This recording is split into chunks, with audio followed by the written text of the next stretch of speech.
All right. Welcome, everyone, to Celebrity Josh. I'm your host, Josh Rackless. It's Thursday, September 30th, 2021, 2:15 p.m. And our guest today is Carlos Hidalgo. Josh, how are you? Great to be here. Good. And thanks yes. for pronouncing my last name correctly. I appreciate it. Oh, really? How do people say? How else? That's hi. Yeah, how would you even mess that up? Oh, well, see, that's what I ask. I've had Hidalgo, I've had Hidalgo, I've had all kinds of things, but no, you nailed it. Hidalgo. Thank you. It's great to be here with you. Excellent. And I like your hoodie. I'm normally wearing a gray hoodie, but for some reason I'm not today. So I'm a little jealous of yours. And I normally, actually, no, I do have sort of a V-neck. For those of you who are watching on YouTube, this is like a Gap t-shirt I bought. It's almost like a rounded V-neck. So it's like a hybrid version. But like 15 years ago, I was shooting a commercial in Miami, and I think I bought a V-neck t-shirt. And then my art director, Gail, said, "Oh, you look really good in a V-neck." And that was it. For 15 years, I would wear nothing but V-necks because the girl said I looked good in it. And then, I don't know, I've started to realize lately, I'm like, maybe I don't look good in V-necks. And I think I look better in the round circle. I think when I was younger, I thought, oh, it'd be cool to show my chest. But now I'm like, oh, I'm an old guy. Nobody wants to see that. So I should cover up. I think maybe my kids call it my dad uniform because in the summer I usually just wear V-neck shorts and flip-flops, and then in the winter I go to jeans, V-neck, and a hoodie. So I have about 3 hoodies that I rotate. I have about 6 t-shirts that I rotate, and several pairs of jeans that I rotate. And my kids they're like, "Oh, it's his dad's uniform," which I'm okay with. I'm 50. I'm done trying to impress people. It's all good as long as I'm comfortable and I can work. I'm having a ball.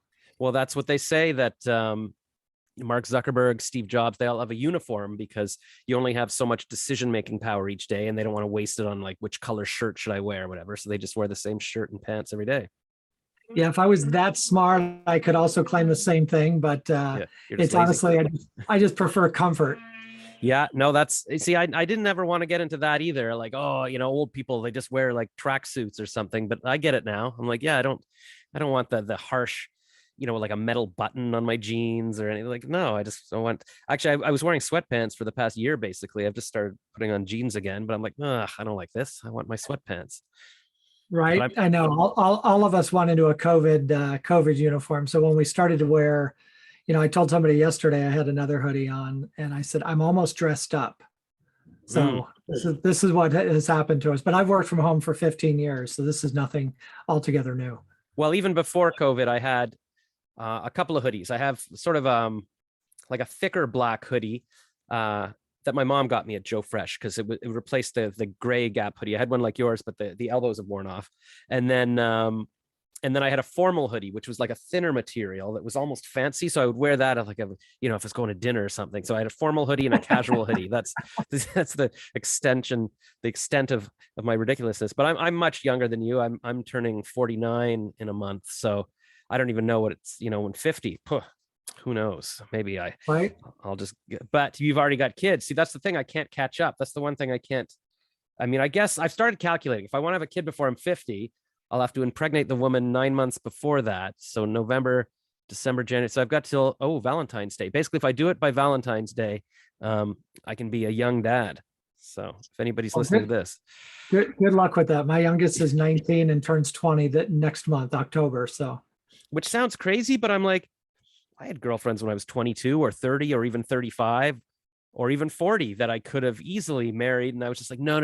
I can't commit yet. I don't know where my life's going to be. And then so you look back and like, oh man, I could have just gotten divorced now and I would have already had the kids. So I'm not sure you want to go into marriage with that in mind, but different strokes for different folks, right? That's what we talk about with life design is my life design is going to look different than yours.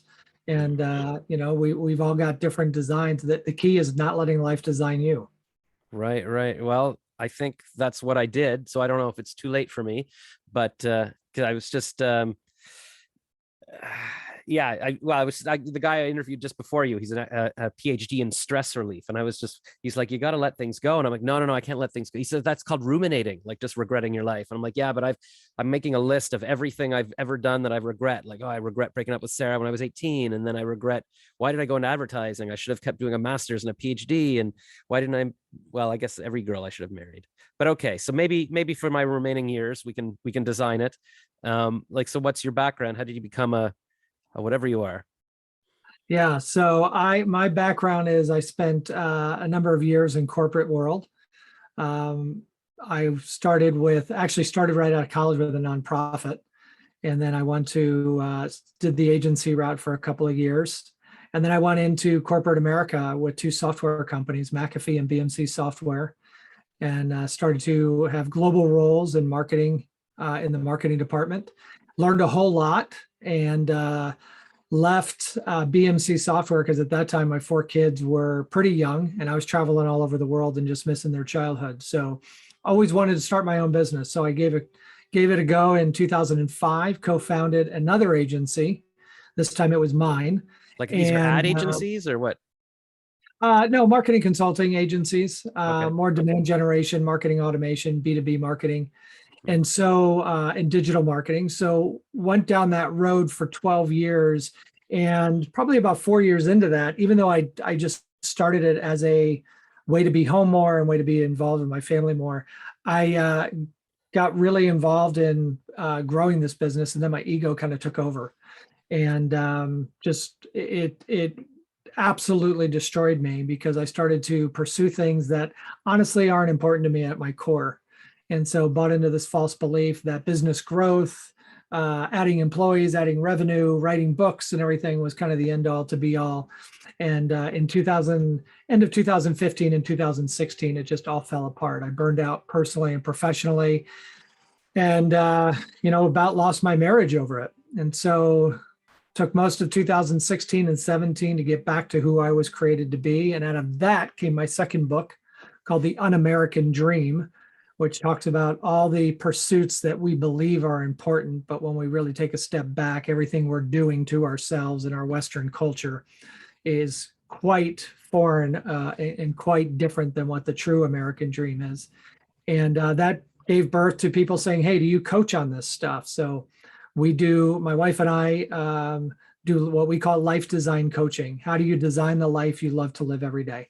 And that includes work, it includes our careers, it includes our family, our emotional, spiritual, mental, and physical health, and our relational and financial health. And so I feel quite fortunate to be able to do that. And I still do my fair share of consulting as well. Hmm.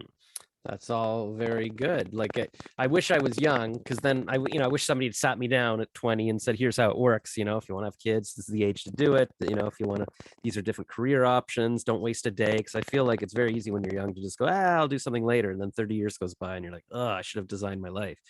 But what was I going to say? I don't know. So then, all right. So, how did you meet your wife? That's my, I don't know why I thought of that. Yeah.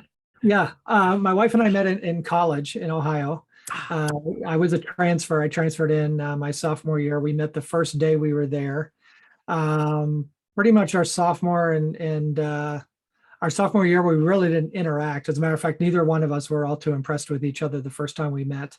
Mm. And then our junior year, we started to have some classes together. We were on the debate team and just started to form a friendship. And then our senior year, beginning of our senior year, we really started to hang out a lot more as friends. And then we became debate partners. And it was probably in October of that year, I was like, you know what? I'm really into her. This is becoming more than a friendship. This woman is pretty awesome. And so in November of that year, or no, it was we had a one night a week radio show with another friend of ours that we did. And so I remember standing in the parking lot at 1 a.m. telling her, the next girl I date, I'm going to marry. And she said, "Really? So who's that?" I said, "It's you."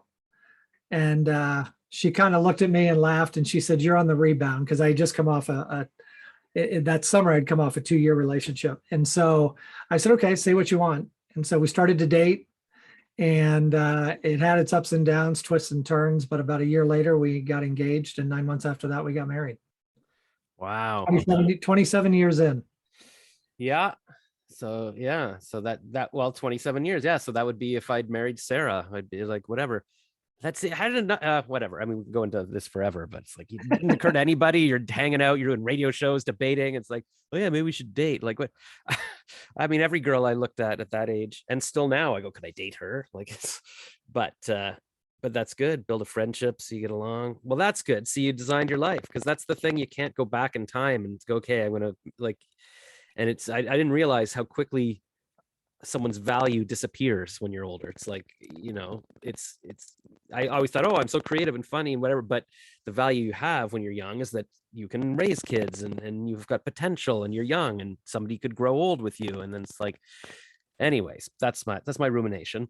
But and so okay, so then you just became like and so that's the thing too. You've got this power couple thing going on where you're running the business together, and it's like, oh my God, that's the dream. So, all right. Well, Yeah. no, go Yeah, ahead. we have no real aspirations to be a power couple. We've been through a lot in our 27 years, and we talk now that we are in our second marriage to the same but two very different people. And during our marriage in 2016, we were separated for most of it, Hmm. and really had to work on ourselves to get back to both of who we were created to be, so that we could come back into a relationship and be interdependent, support each other, support the different things that we both want out of life, and also support the commonalities that we want out of life. And so the fact that we get to run a business together is just kind of, for me, icing on the cake. But building that friendship first and foremost, I think is we both agree is what got us through our toughest of days. That's good. Yeah. So what I realize now when I date women, and women my age or younger even have grandkids now, and so it's for them, it's a different thing. If they're single, they're like, they've already had their kids, and I don't even know why they're dating. I guess to have somebody to do stuff with. And in me, I'm just jealous of them, because I'm like, I never had kids, so I hope to, maybe, but it's maybe unrealistic now. But it's like, and so if you, I wonder, like, yeah, if people aren't going to have kids or do that, it's like, why even bother dating? Like, it looks like you're looking for a whole different thing at that point. So you do have to find, or even if you've been together, because it seems like a lot of people get divorced around this age too, because they're like, oh, we've done Yeah. that. And it's like, do I still want you around? Like, what am I getting out of you now? I read an article saying that older women tend to not even want to live with men anymore, because basically they become a caregiver for these guys. And also women seem to have bigger social networks, like they're better off on their own. They've got friends, and guys just sort of sit there and go, oh, I might need my wife to help me or whatever. So you got to be Yeah, really boy, rich. there's a whole lot there. I firmly believe we were designed, our DNA is to live in a community, and whether that community is one or two people, but I don't think we were meant to live in isolation. And I think part of the reason, as you say, older women feel like they just become caregivers for men is in our society today, and it's actually been going on for a long time. When they talk about a man's man, it's this tough, rugged dude who doesn't show emotion and doesn't does all these things. You think about James Bond, right? Oh, He's a serial misogynist and fornicator, or whatever you want to label, but he's that idol that we've put out there. And really, the best kind of love and the best kind of relationship is being deeply known, and also in the same time, deeply knowing that other person.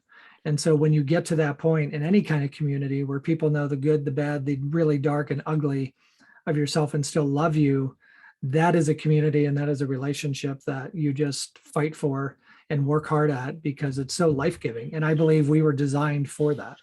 yeah. It's funny because I've always wanted to be James Bond. You can go through my Facebook and see I photoshopped my face on Daniel Craig, and Right. like I actually, yeah, there's pictures going back 10 years ago of me posing with the poster and everything.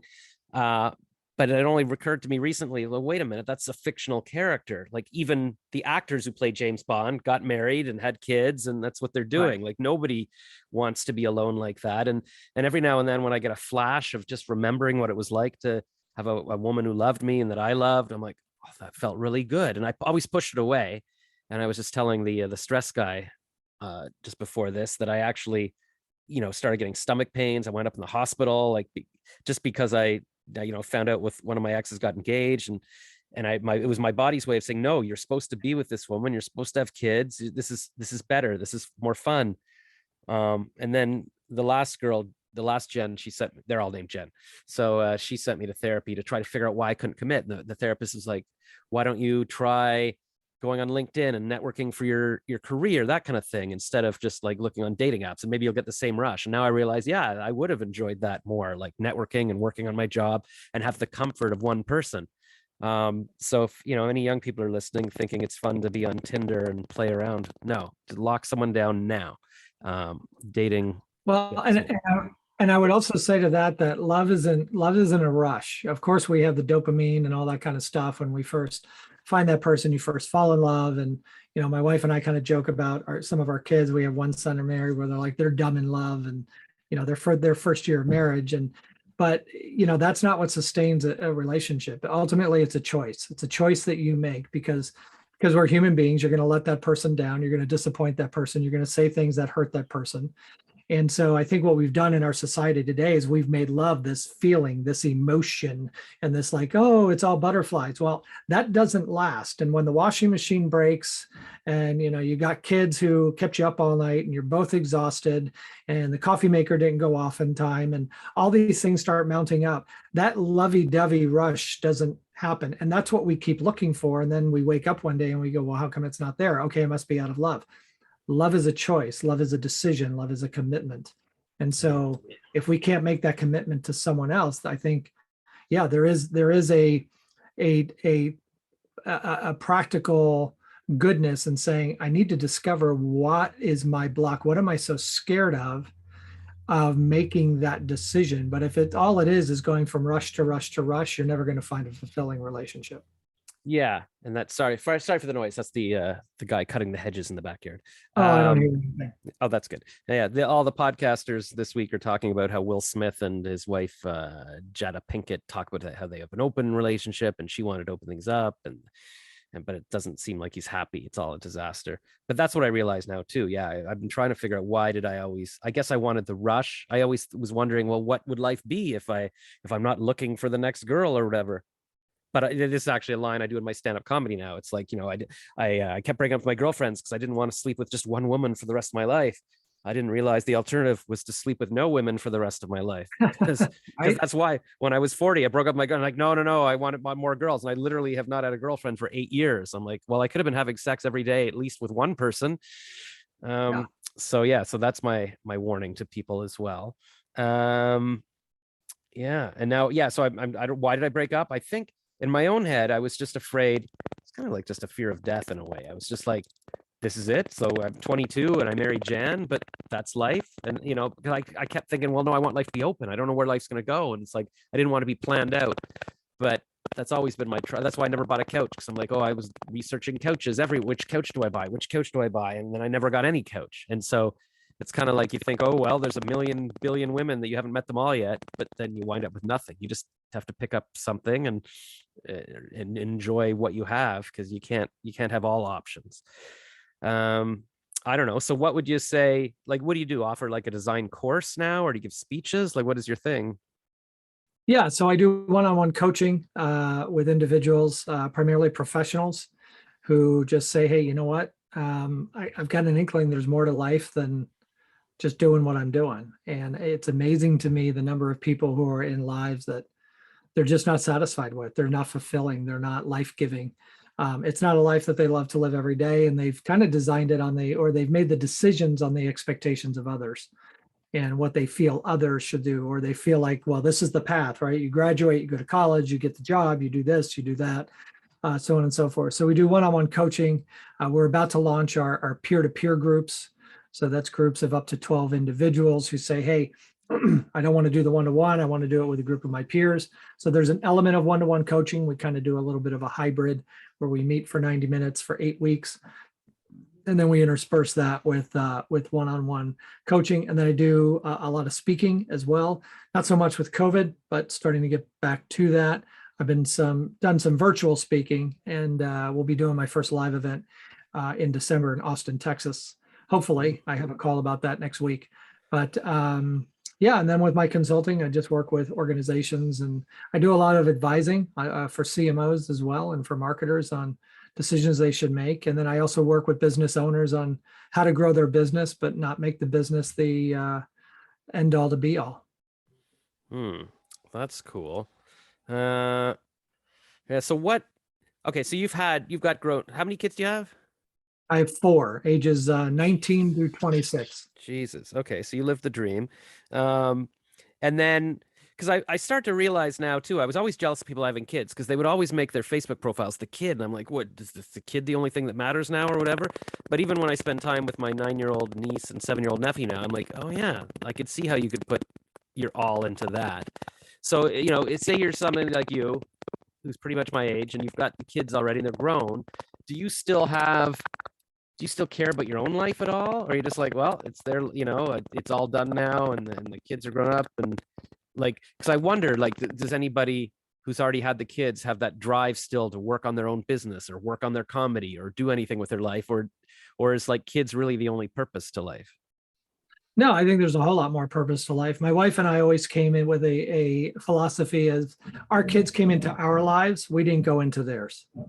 And so, when you start to multiply and say you're going to have one, and then you end up with four, you're managing a household of four, really six separate individuals.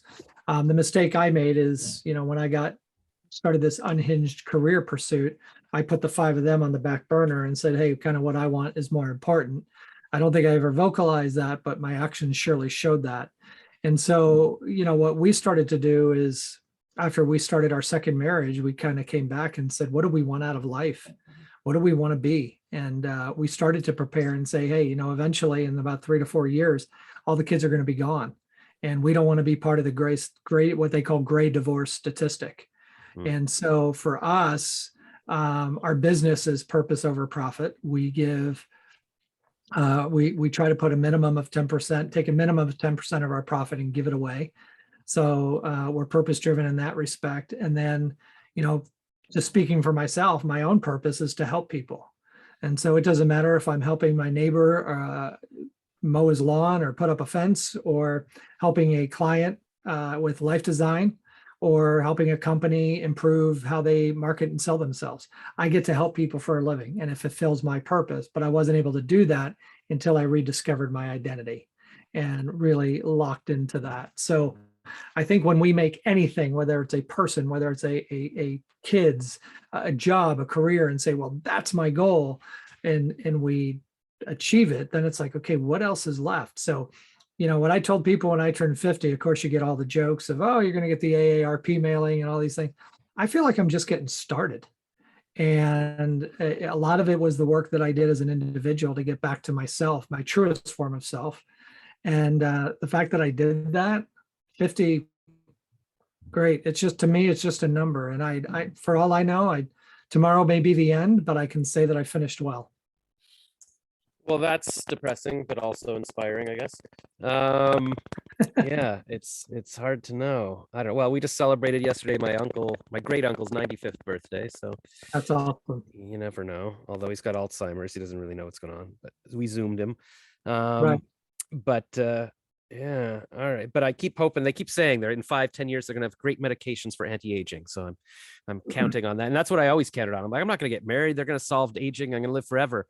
But now I realize, like this week, I realized that's putting a lot of eggs in one little basket. Like maybe I should have, if they cure death, okay, that's a bonus. But maybe I should have, counted on that. Maybe I actually will be like a normal human being, and I should sort of time things, but didn't do that. But yeah, I'm terrified of turning 50 because even, especially in my own head, like I still feel like my whole persona, everything I do is, oh, I'm kind of the young kid that's, just figuring things out and stuff. And to have like another round number like that, it's just going to be very scary. And I think it would have helped if I had kids and grandkids, and then at least I'm like a normal person. But to be 50 and to be, so yeah, so I'm kind of at a turning point in my life. Like I guess I left my job end of 2015, thinking, okay, I want to be free to do whatever and travel and work on my own stuff. And I don't really know what I've done for the past 6 years.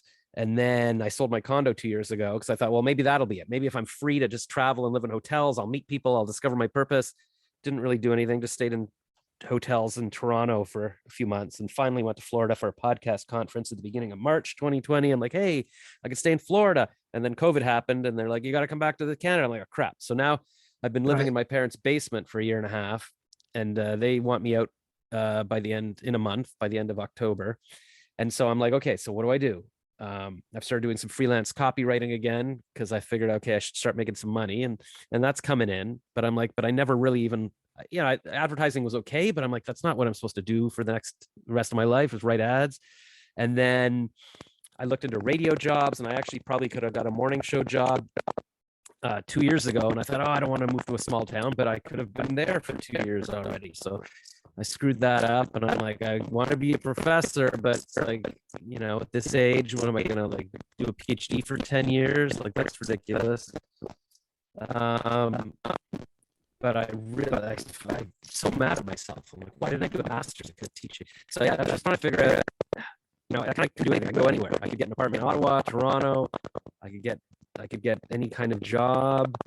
So I don't know. How would I, what would you suggest to somebody like me? I just don't know, because I know what I should have done with my life, and I just don't know how to find any kind of joy or purpose at this point. And I would say to you, you can look back and you can spend the rest of your life looking back. You can't undo what's been done. And believe me, if I could go back and do things differently in my life, I surely would. And I think this whole idea of no regrets is bullshit. I think everybody has regret, and regret oftentimes is how we learn. Now, if we allow regret to turn into shame, that's where it becomes destructive. And shame is that voice that keeps telling us, well, you can't do this, you shouldn't do this, it's too late for that, it's too late for this, or you're less than. What I would challenge you to do, Josh, is get back to who you were created to be. And oftentimes what happens when we were somewhere in our youth, someone or someone's, coaches, teachers, parents, whoever, said or did something that got us to believe a lie about ourselves. And for me, that I can tell when that started. And I know that there was a series of events through adults in my life and through other really impactful people in my life that just told me that I wasn't really worth anything. The story of my life was I can't, and that I was really just not going to amount to a whole lot. So at the age of like 12, 13, I started to just live life with a chip on my shoulder and kind of an F you attitude. I'll show you. And so everything I did was born out of that. I'm going to fight against this lie that voice of shame in my head that keeps saying, you know what, they're kind of right about you. You screwed this up. You're a loser. And that led me down a really dark path. So instead of dealing with it, I started to pursue things that were, just destructive.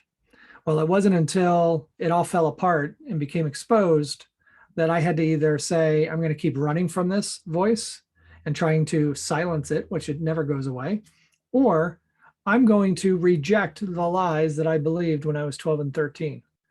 And so I did that work. I got back to who I was created to be. And at 46, I was able to look myself in the mirror and say, I really love the guy who's looking back at me. And I know who I am has nothing to do with my job, the success of my business, my biggest deal, my bank account, my car, where I live, nothing. I am worthy because I'm unique. I have a spark of the divine within me. And I was then able to then say, what is my purpose? My purpose isn't to grow companies. My purpose isn't to do anything. My one purpose on earth is to help people. I couldn't do that until I got back to my core identity. And oftentimes our core identity, we cling onto something that is wholly false back in our youth.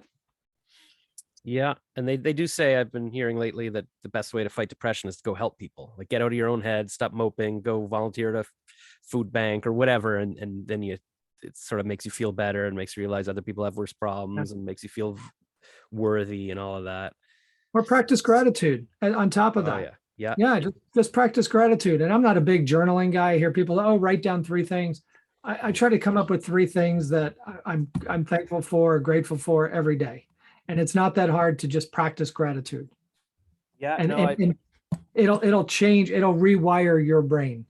Yeah. I heard on a podcast, I was listening to on a jog this summer, that saying that the only thing that's scientifically shown to increase your baseline of happiness is practicing gratitude. Like, we've all got sort of a baseline, and you win $10 million, you might be happier for a couple of days, but it's going to go back to your baseline, or even if something bad happens. But if you practice gratitude, it rewires your brain. And so I discovered recently, when my sister was staying here in the summer, that every night she's been doing gratitude with her kids. And she says it was the daughter's idea, but so they'll lie in bed and go, okay, what are you grateful for? So I joined them for that for a few times, and I would list off mine. And then when I would start talking about my day, I go, oh, I wish I'd done this. My nephew will go, no, it's not satitude, it's gratitude. I love it. And that's a good one. So yeah, so for sure. And then we were doing it over the phone for a bit and petered off for a bit. And yeah, I've been beating myself up that I didn't journal every day of my life. And I'm like, oh, why didn't I have a diary that I could go back and read all my thoughts? But again, that's all rumination. Say, okay, so gratitude for sure. It's hard to do, but that's good. And then yeah, so like what would be the process like if I, somebody like me signed up for your coaching or your group coaching? You sort of, you come in with a list of things to do, like, decide how am I planning my life and what am I going to change, kind of thing. Oh, are we frozen? Oh no. You froze on me, Josh. Sorry, are we back? Yeah, what we do is, you there? Yeah, Sorry, yeah, you were breaking up quite a bit and then you froze, but I think you're back. Yeah, it says my internet connection's unstable. So hopefully we can get through this for a couple of minutes and then wrap it up. Sure. Okay. All right, let me start again. Yeah, what we do is I ask everybody to do an Enneagram assessment. And if you're not familiar with the Enneagram, just type it in, ENNEAGRAM. And it really gives us insight into where we have our motivations and both from a healthy and an unhealthy perspective. We then spend time to talk about those motivations.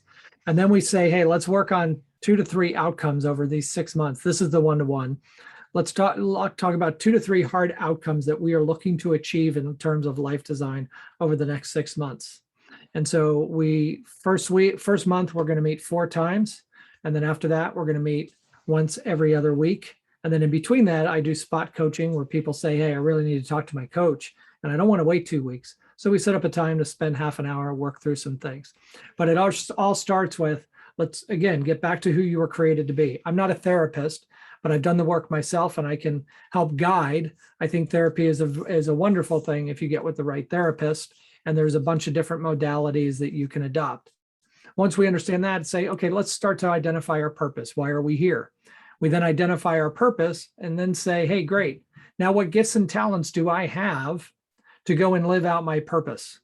And so that's where opportunities start to present themselves. Opportunities that may have been right in front of us before, but we never had the vision to be able to see them clearly.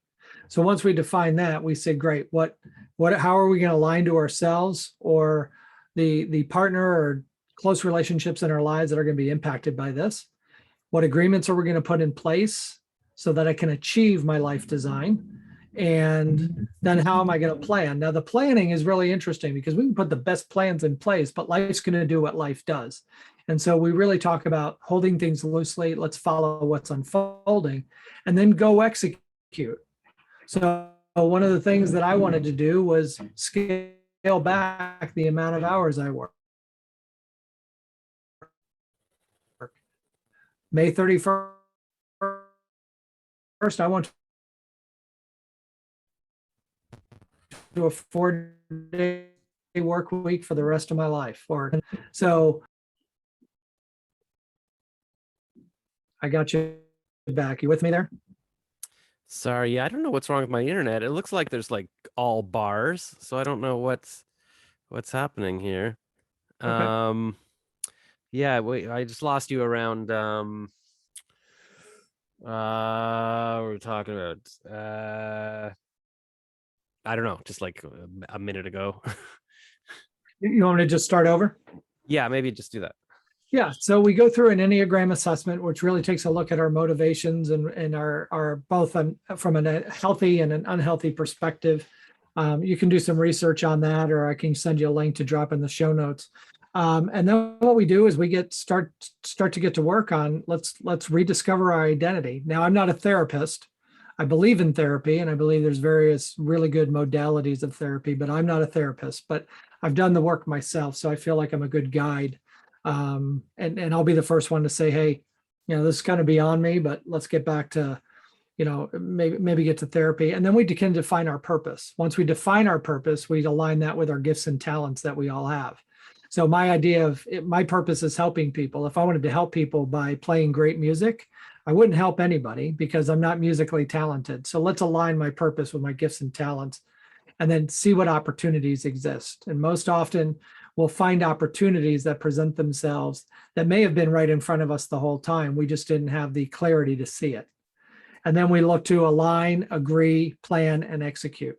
And planning is fun because life's going to do what life does, and it's going to throw us curveballs. But this is where we talk about you can plan, but also hold it loosely and follow what's unfolding. So an example of that is last October, my wife and I sold our house and we moved full-time into an RV. We have a town here in the Adirondack Mountains of New York that we love, that we've spent tons of time in as a married couple, that I spent time as a kid. A house became available. We followed what's unfolding. We bought it. I'm sitting in it right now. We're renovating it. We're selling the RV. We're going to get a smaller one so we can spend time in it still. We're just not going to live in it full time. So we can plan, but let's not get too attached to our plans. Yeah. I was sorry. I think you're let's frozen just again, make Josh. sure. Oh my God. All right. So this is ridiculous. I've Here, I'll been just, there. I No can't really go worries. farther because yeah, no, but yeah, I don't know. My internet's usually good. But yeah, no, I got the end of the RV story and all of that. So that's good. And I Okay, was just saying great. that I just read, I read somewhere, it was a boxer, maybe it's Mike Tyson or something that says everybody's got a plan until they get punched in the face. So That's right. yeah. Absolutely. Yeah. Yeah. Very Cool. true. All right. Well, I could definitely use some life design probably, and wish I had done it before, because that's what I realized. Like it's very easy now, or I realized that in life it's very easy just to sort of let things just keep going, go, I'll figure this out later. I'm not really liking my job, but like I've got lots of time. And then you look back, you're like, no, why didn't I sit down for a week or whatever and just say, okay, what time is it now? How old am I now? What do I need to do to get what I want? What do I want? And actually just live purposely every day and guide things, not left light. I guess, like you said at the beginning, not let life design you. So Yeah, but at the same time, so okay, Josh, so you're 49. What if you live the next 35 to 40 years? That's a long time. well, that's what Gary Vee keeps saying. He's like, Yeah, he's like, if you're under 60, you've still got 30 years left or great years or whatever. It is true. Like it is a long time. I mean, I guess I'll find out, like, whether it's the good time. Because that's the thing. Like in my head, I mean, I still wish I was 18. Like, I'm like, Oh that's the yeah, fun. who doesn't, right? Yeah, I exactly. would love to be 18. In my head, there's still things I think I can do, but I'm not 18. But I'm running a half marathon on Sunday. So you know what? I'll leave it to you. I'll send you after this, I'll email you a link and you can book time with me. It's a free 90-minute thing. I'll say it to all your listeners. Put it in the show notes. They can book a free 90-minute session with me. And we'll talk about life design. If after they want to work with me, that's totally up to them. I'm not going to sell them. I'm not going to beg them to be my client. But I'd say you're 49. How great would it be if in 6 months to a year, you're like, fuck, I'm just getting started. Yeah. No, my mom, when she was 50, my dad, he got a job like at a school board in a different town, and so he moved out for a while, and she was on her own, and she canceled the cable and started walking and jogging and then running, and then was training for a half marathon, and then she was like, screw it, I'm not going to do that, I'm going to do the full marathon. I'm like, what? So I finally read this article that she wrote about it in a newspaper. Hopefully I've still got my signal. That's on her wall in her den, and I just read it now, and it was like she was going through menopause at 50 and she was depressed, and at 52 she ran her first marathon. Are we still connected? Yeah. Okay. And yeah, so at the time when I guess this was, how old was I? When I guess I was 23 or something when all this happened, and I was like, what, 50, starting running at 50? But I'm like, oh, I get it. That's young. And she's been running for like 24 years now. That's awesome. So yeah, you never know. We'll keep at it, because I've been on Quora lately, and I keep looking at what's it like to be 50, what's it like to be 60, and there's people who are 70 and 80 and saying, yeah, I still feel the same. I don't know.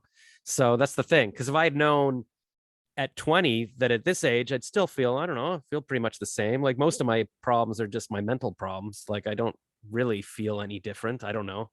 Yeah. Um, so Yeah. it's like, oh, if I could have been enjoying time, you don't want to look back and go, wait a minute, that like in 10 years, I'll be look back and go, oh, I was so young then. You know, why was I moping around? Like I read an article interview with Alec Baldwin who's saying like, I guess he was 60 when he's like, I just wish I could be 50 again. It's like, well, so everybody always wishes something else. I'm sure when he's 70, he'll wish he was 60. I look back and yeah, I mean, from speed per mile or whatever, my athleticism definitely has taken a hit from when I was 18 to when I was 50. Mhm. But like I said, I love where I'm at. I am truly living my best life. That's good. And what I keep telling myself is, you know what, even 18-year-olds in a year, they're not going to be 18. Like nobody is frozen in time. Right. If I was Right. at Frosh Week already, all the kids on Instagram that I see celebrating Frosh Week 2 weeks ago, well, that's it. They've done it now. So now they have to go back in their minds and think about that Frosh Week for the rest of their lives too. Like it's all Yes. so that's good. All right. Well, then I'll put it all in the show notes and people can look you up and do some life design. And then you can use me as a cautionary tale. Like if you don't design your life, this is it. So Well, I can use myself as a cautionary tale. It took me a long time to do this in a marriage that almost fell apart. I can tell you, you don't want to go there. yeah, no, that's, I mean, it's inspiring. Like when you were saying you had problems too, it makes me feel better about my own life. And I think that's what people feel when they see my stuff. They go, okay, he's got problems. Like even, Dean Graciosi. Are we disconnected again? Yeah. I mean, I So know, I know who watch. he is. Yeah, he's He who froze he up is. again. Yeah, he's kind of like a Tony There you are. Robbins partner kind of thing. Yeah. Anyway, so Yeah. maybe we can discuss this in a future episode. But I was just saying he's got a couple of teens, but he met another wife when he was 50 and had more kids. The internet's connection is stable. All right. So I guess that's fate telling me to wrap this up. All right. So yeah, we'll look you All up right. and we'll Sounds design good. some Thanks, life. Josh. All right, thanks a Take lot. it easy. Bye.